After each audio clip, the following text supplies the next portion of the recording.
hai unha tasa que moitos concellos, os concellos están poñéndose as botas cos parkings. Todo Dios a facer parkings, estos lados, vamos a hacer teatralizaciones e parking. O Concello de Vigo, de todas estas tasas, o que portan os parkings é moi pouco. Hai a explotación do parking, a tasa de explotación do subsuelo, que é unha tasa que conseguiu Izquierda Unida despois de moitos anos, a tasa de ocupación do subsuelo é algo que ten que ter maior cobertura. O que pasa é que aquí se disfraza os parkings que é unha empresa privada como un servicio público que bueno son, que claro, como non hai onde aparcar, gracias a Dios que hai un parking. É dicir, ainda que non sexamos capaces de facer esos servicios públicos, polo menos agotalos económicamente a base de impostos. Eso é así. E a base de impostos e de control. É dicir, non vale de nada que demos unha licencia se logo non hai un seguimento do cumprimento desa licencia. Nós pensamos que é posible que eses servicios, de feito, en algúns concellos de Fiso, no caso dos transportes en Sevilla, a empresa gestionaba mal os transportes, era unha Vitrasa exactamente igual, o extrarradio sevillano non o tiña, los barrios marginales non porque me roban, un montón de excusas.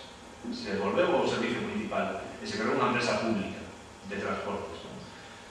Aquí, por exemplo, se podía perfectamente gestionar a auga e que dera beneficio. De feito, é que estamos pagando 30 metros cúbicos, é algo que ten denunciado a Izquierda Unida aquí en Vigo. Estamos pagando 30 metros cúbicos ainda que non os consumamos. É dicir, estamos financiando con diñeiro público o gasto da auga de moitísimas empresas. Para se fai falla outro tipo de modelo, outro tipo de gestión. O debate de gestión do público é moi difícil hoxe en día, porque a xente está acostumada a que o público ten esa idea de que o público funciona mal, entón, cando temos a norma do hospital, sería impensable, eso decía Manolo Martino, o portavoz da Plataforma por a Sanidade Pública, sería impensable fai 10 anos que algunha administración pública, fora do PP, do PSOE, de calquera administración, dixera que iba a facer un hospital cunha gestión privada, que o mantemento, que os servicios básicos do hospital foran gestionados por unha empresa constructora. Exactamente igual que sería impensable que unha cousa tan rentable como a energía eólica, que pode dar aos concellos miles de millóns, os gestionen, o caso máis claro, o bipartito, Café Candelas, a de Lugo, se constituiu con unha UTE e tiña unha licencia de comportamento. E unha Café Candelas é unha panificadora de Lugo, unha empresa para gestionar, o sea, se fan unha empresa, un tío que se dedica al café e outro que se dedica al pan, para gestionar un parque eólico. É un problema. O parque eólico, pois, terá que gestionar o concello, no gestión base eólico. Os beneficios para o concello lle vende, en todo caso, a energía a alguna das empresas Endesa ou que sexa. É un problema. Ahora, si é certo que non todo, o sea, ainda que tiveramos o 100%, eso é algo que tamén denuncia FEM, ainda que tiveramos o 100% dos servicios públicos, os servicios públicos, como non son tendentes, é dicir, dentro da... A mí me parecería mal que a sanidade, digo así, que a sanidade dera beneficio. O beneficio cierre contable, é dicir, acabo cierre contable e dice el Consejo de Sanidad, hemos generado 250.000 millones de beneficios de sanidade. E dice, coño, ¿cómo generado? Eso tenías que haberlo gastado durante, es decir, a sanidade non pode dar beneficio. A empresa pública que ten é que non dar pérdida, pero se ten beneficio ten que repercutirse no mesmo gasto, é dicir, se cerras un curso. Eso me recorda das becas. Se me lembrades as becas, decía, este año sobraron 200 millones de becas. ¿Cómo que sobraron? Sí, porque non llegaban al criterio la gente de las becas. Pues entón, baixemos o criterio de ese dinero, é un problema. Entón, non solucionaría a gestión pública dos servicios o 100% dos problemas do municipio, porque a gestión pública é importante. E hai servicios deficitarios. Hai o transporte, en moitos concellos é deficitario, porque estamos moi acostumados ao uso do automóvil, entón é moi difícil repercutir iso, pero sí que é unha parte importante da financiación. En Madrid é unha parte esencial. O metro, o canal de Isabel II é unha parte importante do presuposto. Aquí non. Aquí un gasto. Pois que dice un gasto menor e que os ingresos tampouco non repercute demasiado o concello ser agua e Vitrasa. Eso é mentira. Aparte, hai sempre unha serie de deudas históricas, a famosa deuda histórica de Vitrasa, que algún día meus netos ou bisnetos cobrarán. Pero sí que unha parte importante que ese servicio non van a ser público. E a creación de empresa pública, eso que remato, crear unha empresa pública de vivenda non ofrece urbanismo, que é outra cousa. Unha empresa pública de vivenda dá beneficio para longo plazo, que é o exemplo de Córdoba. A empresa pública gestiona o Parque Municipal de Vivendas, ou o caso, por exemplo, do Goberno Vasco, gestionaba eficazmente como empresa pública de venda. Eso da dinero. Eu creo que o plan E se podería haber aproveitado unha proposta que estamos adiantando en Esquerda Unida de unha empresa municipal de vías e obras, empresa municipal de vías, non digo que sea funcionario, pero sí unha empresa municipal de vías e obras que gestione non a hora, senón que genere, pues cada vez que o Concello tiene que contratar unha obra, pues ten unha empresa municipal que obviamente sabe que vai a facturarle por precio normal, non un precio abusivo.